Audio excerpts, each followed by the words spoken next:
Pinking shears are those fun little scissors that have the zigzaggy edge to them, but these are not the Martha Stewart scrapbooking specialty ones. These are actually designed for sewing. They come in a lot of different versions. There are plastic handled ones, there are all stainless steel ones, which are my preference. It doesn't really matter which version you have, they all function the same. They're less about the sharpness of the blade, although that matters, and more about the crunching motion the blade makes as it goes through the fabric. And the goal here is to finish off the edge of your fabric so that it doesn't unravel. Back before a serger or an overcast machine was widely available for home sewers, pinking shears were the tool of choice. So up until at least the 40s, and probably a lot later than that, women who were doing their home sewing, seamstresses, were using these to finish off the edges of their fabric and prevent unraveling as the garment was worn or laundered.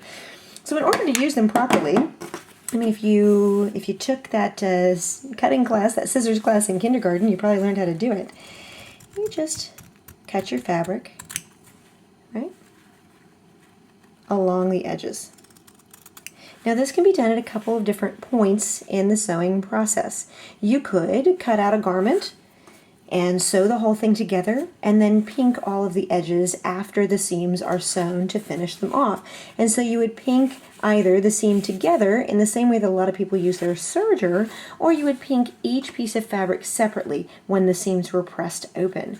The other option is to trim the edges of your pattern pieces at the time that you cut them out, which is to say before you sew your seam, and that works too. The tricky part is you don't want to take off any of your seam allowance as you're doing it.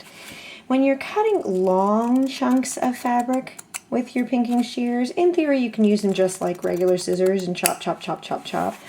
But my little OCD brain won't let me do that, so I always line up the teeth with the previous cut so that I get a nice even look as I go across. Pinking shears, totally designed to keep your fabric from unraveling later, and plus it makes a really nice pretty edge. Pinking shears.